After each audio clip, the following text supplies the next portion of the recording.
दुनिया में क्या सही चल रहा है और क्या गलत, हम अक्सर इसके बारे में बात करते हैं। और यही सही और गलत जब हम पर आ जाए तो हमें खुद को सही साबित करने के लिए कोर्ट जाना पड़ता है। फिर हमको एक लॉयर हायर करना पड़ता है, हमारा प्रतिवादी को भी एक लॉयर हायर करना पड़ता है, और दोनों लॉयर हमारे मुद्दे को कोर्ट में उठाते हैं और हमें न्याय देने की कोशिश करते हैं।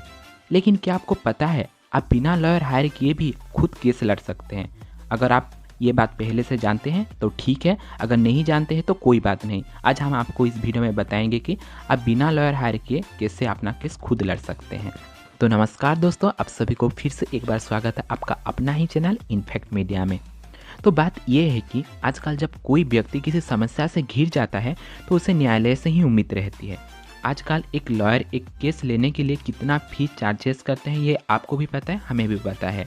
इसी वजह से कुछ लोग कानून की मदद ले नहीं पाते हैं, लेकिन हमारा लॉ हमें ये अधिकार दिया है कि हम अपना केस खुद लड़ सकते हैं। एडवोकेट एक्ट 1961 सेक्शन 32 के मुताबिक आप कोर्ट अलाउ करने पर आप खुद केस लड़ सकते हैं। मतलब आप केस इन पर्सन का अपीयरेंस कर सकते हैं किसी भी कोर्ट में।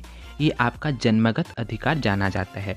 बस आपको अपनी केस रिलेटेड लॉज, रूल और कुछ सोशल इन्फॉर्मेशन के बारे में पता होना चाहिए, और इसके साथ आपको हिंदी या अपने राज्य भाषा से ठीक से आना चाहिए। इसके बाद आपको बेयर एक्ट मतलब छोटी छोटी लीगल लॉ बुक को खरीदना होगा।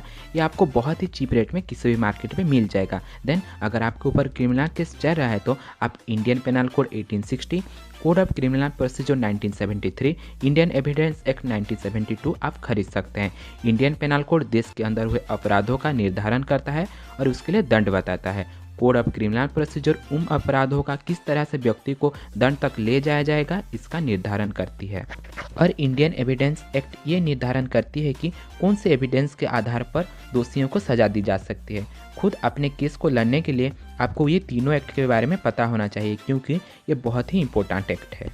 देन सबसे पहले आपको इंडियन एडवोकेट एक्ट 1961 32 के अंतर्गत जज से प्रॉपर जुरिडिक्शन में केस लड़ने के लिए परमिट लेना होगा। हालांकि उस वक्त ऑनेबल जज आपको लॉयर हायर करने के लिए सजेस्ट करेंगे, लेकिन आपको साफ साफ मना कर देना है। देन अगर आप निरुद्ध हैं तो आर्टिकल 22 के हिसाब से जब पुलिस आपको कोर्ट में पेश करेगा तब आप पुलिस से FIR कॉपी ले सकते हैं और अपने अगेंस्ट हुए केस के बारे में पूरी जानकारी ले सकते हैं, जिससे आपको केस लड़ने में आसानी होगी।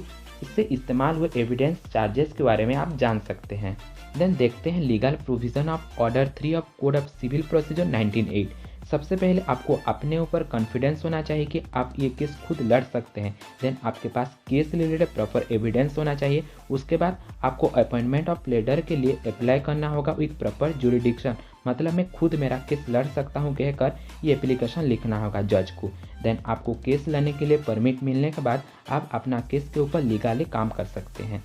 देन आपको ड्राफ्टिंग करना पड़ेगा, मतलब आपको बात पत्र लिखना होगा। ड्राफ्टिंग में अपना केस को फुल डिटेल्स में लीगल वर्ड के साथ लिखना होगा, ना कि जनरल इंग्लिश और जनरल हिंदी में, क्योंकि इन दोनों का यूजेस अलग अलग रहती है। ड्राफ्टिंग बिल्कुल अलग तरीके से लिखी जाती है। इसके लिखने के लिए आप प्रोफेशनल लॉयर का हेल्प ले सकते हैं, क्योंकि इसको लिखने में आपको प्रॉब्लम हो सकती है।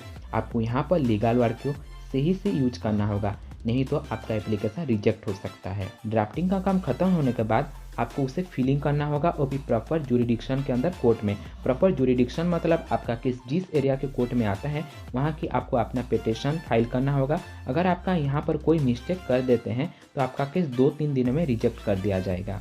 देन आपका पिटीशन फाइल होने के बाद आपको सामान के लिए तैयार होना होगा, मतलब यहाँ पर आपको प्रतिवादी को कैसे नोटिस देते हैं और कैसे कोर्ट में नोटिस सबमिट करते हैं ये सब जानना होगा। देन आपको जजिकल क्लर्क और अन्य कर्मचारियों के साथ अच्छे से कांटेक्ट करना पड़ेगा। देन आपको कोर्ट में सिविल प्रोसीजर का प्रावधानों को समझना होगा, और आपके पास कोर्ट फीस रिलेटेड सारी जानकारी होना चाहिए। आपको एग्जामिनेशन और क्रॉस एग्जामिनेशन के बारे में नॉलेज होना चाहिए, तभी आप खुद को अच्छे से डिफेंड कर सकते हैं।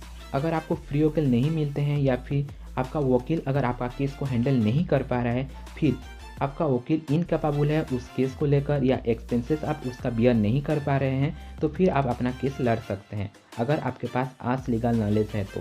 देन आप attribution cases, consumer forum cases, income tax filing cases, family cases पर खुद वकालत कर सकते हैं। लीगली जस्टिस पाने के लिए आपको बहुत सारे लीगल प्रोसीजर को फॉलो करना होगा, और ये एक टाइम टेकिंग प्रोसीजर है। हो सकता है बीच में ही आप गिव अप कर दें, इसीलिए खुद केस लड़ने से पहले आपको 100 बार सोच लेना चाहिए, नहीं तो क्या पता बाद में पछताना पड़ जाए। तो ये रहा केस इन पर्सनल रिलेटेड पूरी जानकारी। अगर आपको इस रिलेटेड और कुछ भी जानना है तो आप नीचे कमेंट कर सकते हैं, और ऐसे ही इन्फॉर्मेटिव वीडियो पाने के लिए हमारा चैनल को सब्सक्राइब करें और इस वीडियो को लाइक एंड शेयर करें। Thank you, take care, stay healthy.